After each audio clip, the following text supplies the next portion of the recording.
Before we turn to the war itself, I wonder how you saw the events in the Oval Office.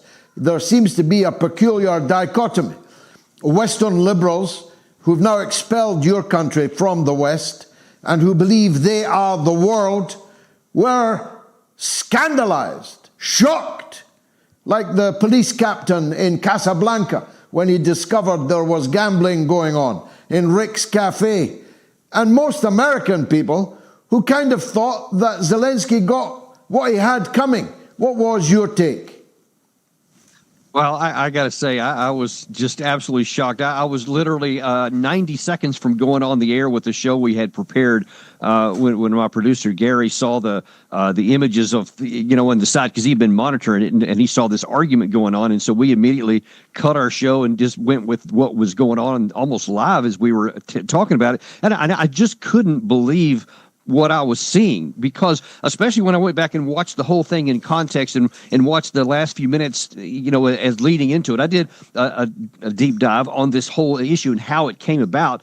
And you can see very clearly the United States had no intention of having any kind of an explosion going on there. In fact, all they wanted to do was just have a signing ceremony and move on to whatever's next.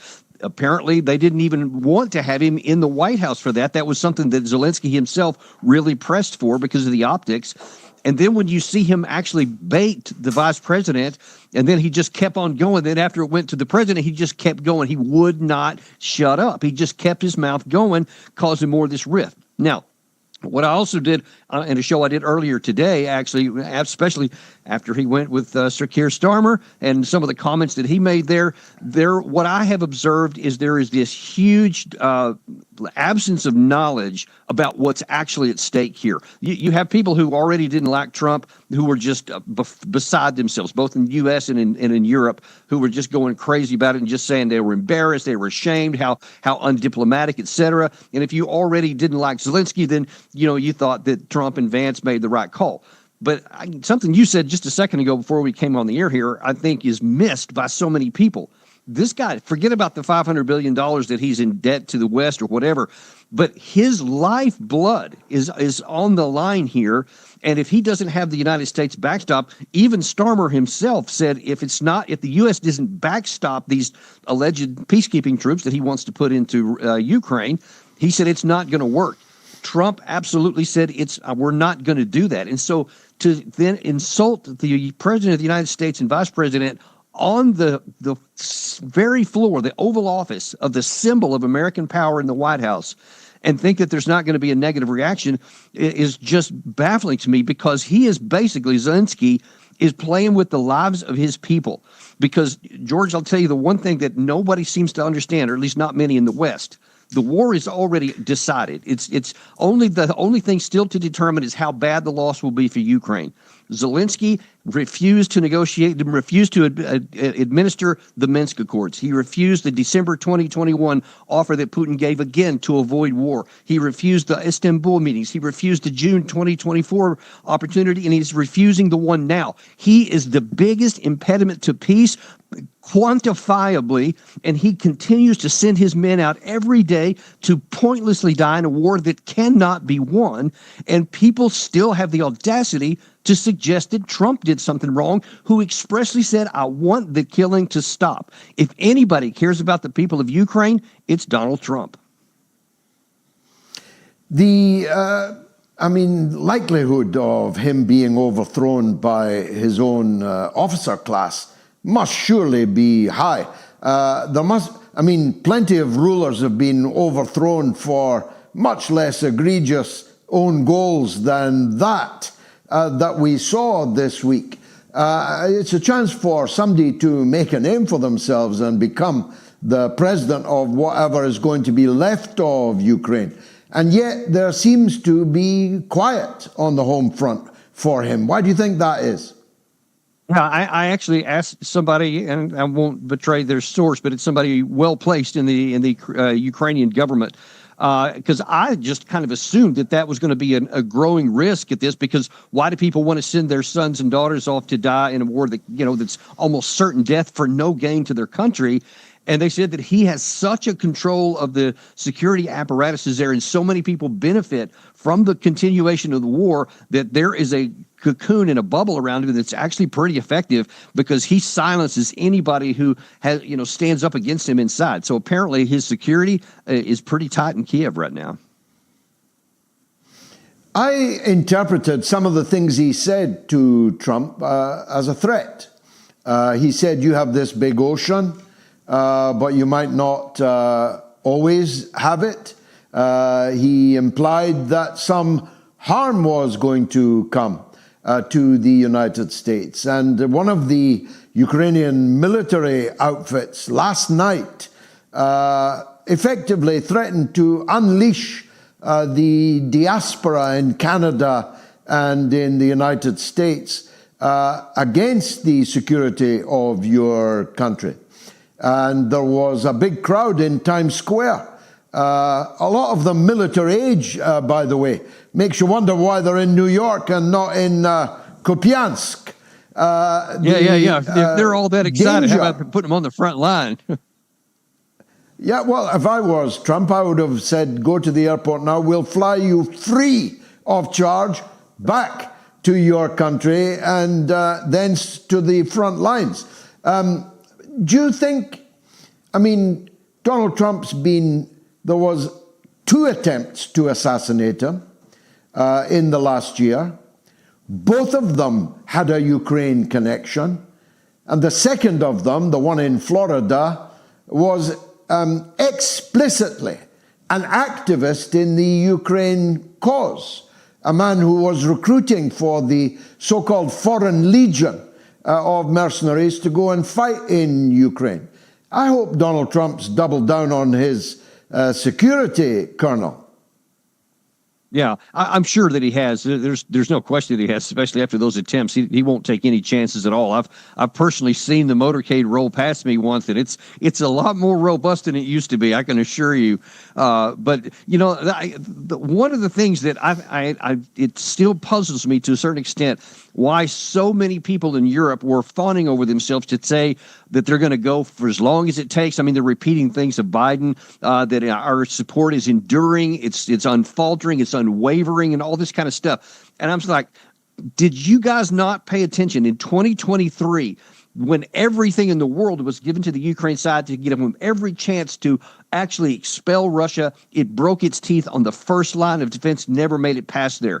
Then in all of 2024, they kept saying, we need $61 billion from the U.S. administration. That'll make the difference. They got it. It didn't make any difference. In fact, ironically, after that money was allocated, the losses accelerated. They kept moving better. So if you have 24 straight months of military defeat and failure, by what rationale do you say we're going to push harder when at the same time you see the Russian side is growing bigger and bigger by the day, industrial capacity, the experience of their troops? They have probably, depending on who you listen to, either Zelensky or some of his other intelligence folks, somewhere between 150,000 Russians not in contact or another batch of 200,000, according to the Russian side, on the east of Pokrovsk. If either of those kicks off in, say in a spring offensive with these brittle lines, this war could be over quickly, because then it would be a military defeat. The only thing that could save Ukraine now is to stop the killing today, have us, end it as the best terms you can get right now, because if you don't, hundreds of thousands of more could die, and then it's a military defeat, and Putin then just gives terms of surrender. There won't even be negotiations. That is what is at stake right now. We have now reached, and forgive me, Colonel, I fought for this all my life. We have now reached the stage where NATO is operatively defunct. You've got a country like Norway refusing to refuel American nuclear submarines that are patrolling the waters of Norway to defend Norway as a NATO ally. You have open preparation for a European treaty organization, a European defense architecture, Macron called it today. They don't want you. So why are you still paying? Why have you still got all these soldiers over here at your country's expense? shouldn't your country read the room and say, we've got better things to do with our money and men? Well, I think that the room is being read, and I think that you're probably going to see a reduction in U.S. Troops in Europe. You're probably going to see them sent down to our southern border. I expect that they'll probably continue on with that. But listen, I think your bigger point is to the true. I think that NATO, and so far from just the U.S. portion of this, even disputes within the alliance itself, is becoming more fractured by the day. And that tells you something. That tells you that they don't actually believe that Russia is going to conquer Ukraine and then come rolling to the West. And ironically, this is almost perversely, if you wanted to increase the chance of that happening, then keep telling Russia, we don't want peace, we just want to keep fighting. When Russia sees all of these European leaders today give all this support financially and emotionally to Zelensky to keep fighting, what does that tell them? That tells them that Europe is their enemy, and it makes it more likely they're going to keep building up their military even after they finish off with Ukraine. And then maybe it's, they bring to the fore what they have feared the most. Don't give Russia a chance and a reason to think they have something to fear from Europe in the war, and let's get back to some kind of normal relations that everybody can benefit from and nobody has to die. That is absolutely on the table here, and it puzzles me why the European leaders want to go down a path that can't succeed. Well, none of them ever answer the obvious conundrum. If Russia is so weak that giving Ukraine some more weapons and some more money, Ukraine could defeat them. And yet the same Russia is so strong, it can be in Trafalgar Square before you know it. I mean, these two things cannot both be true, Colonel. They can't. Yeah, those things can't coexist at all. And listen, if this war had ended in Istanbul in April of 2022, then Russia would have stopped right there. They wouldn't have gone any further. They'd have gone back to their barracks and started rebuilding and recouping from the war. All this terrain would have been left over to Ukraine, and there would have been no more reason for there to be any kind of conflict between NATO and the other side. If you care about peace and security for Europe, then the most rational, logical thing is to get the war over with. Maybe you can help me out. Why do they want to keep on pressing? Because if this thing goes nuclear, then it's game over for everybody. Everybody will lose. Nobody will win. But yet you want to keep pushing in a direction where that stays on the table as a possibility. And it's just baffling to me. Well, it's game over, and only for Europe. Not for the United States. They would not be in that nuclear war. They've made it clear that they will not be giving the security guarantees which both Starmer and Macron said today were indispensable. So in that sense, is it all a big bluff, Colonel? Because it falls at the first hurdle. Because, see, when NATO Article 5 was created in 1949, it was sacrosanct, and everybody needed everybody else because there was a genuine, no kidding, existential threat, both conventionally and nuclear, from the Soviet Union. So that was necessary. And it was only going to be put in effect if they were attacked. But in the current environment, and by the way, even in the original rendition of the Article 5 version in 1949, it said that an attack on one will be considered an attack on all, and each individual country and their political organizations will decide how best to respond, whether that's to join in a military attack or money or whatever. Nobody ever had an automatic trigger that it's everybody going to go fight if one was attacked. But especially in this environment here, if the United States sees a situation developing to where it's the NATO countries themselves from Europe's side that are actually provoking a war here, we're not going to come into that. That would be suicidal. We would, just like you described there, why would we get into a nuclear war when we're not threatened, when we know for sure there would be nuclear missiles coming in return should we engage in that? We won't. We're not going to do that because we're not suicidal. And the European countries need to understand that Article 5 means exactly what it says if we're attacked, not because we provoke an attack.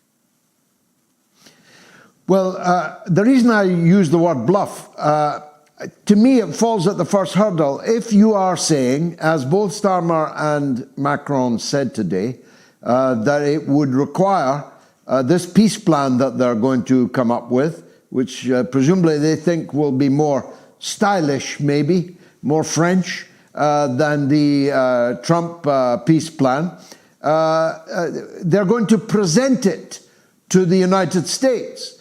And both have stressed that its implementation would have to be subject to United States security guarantees.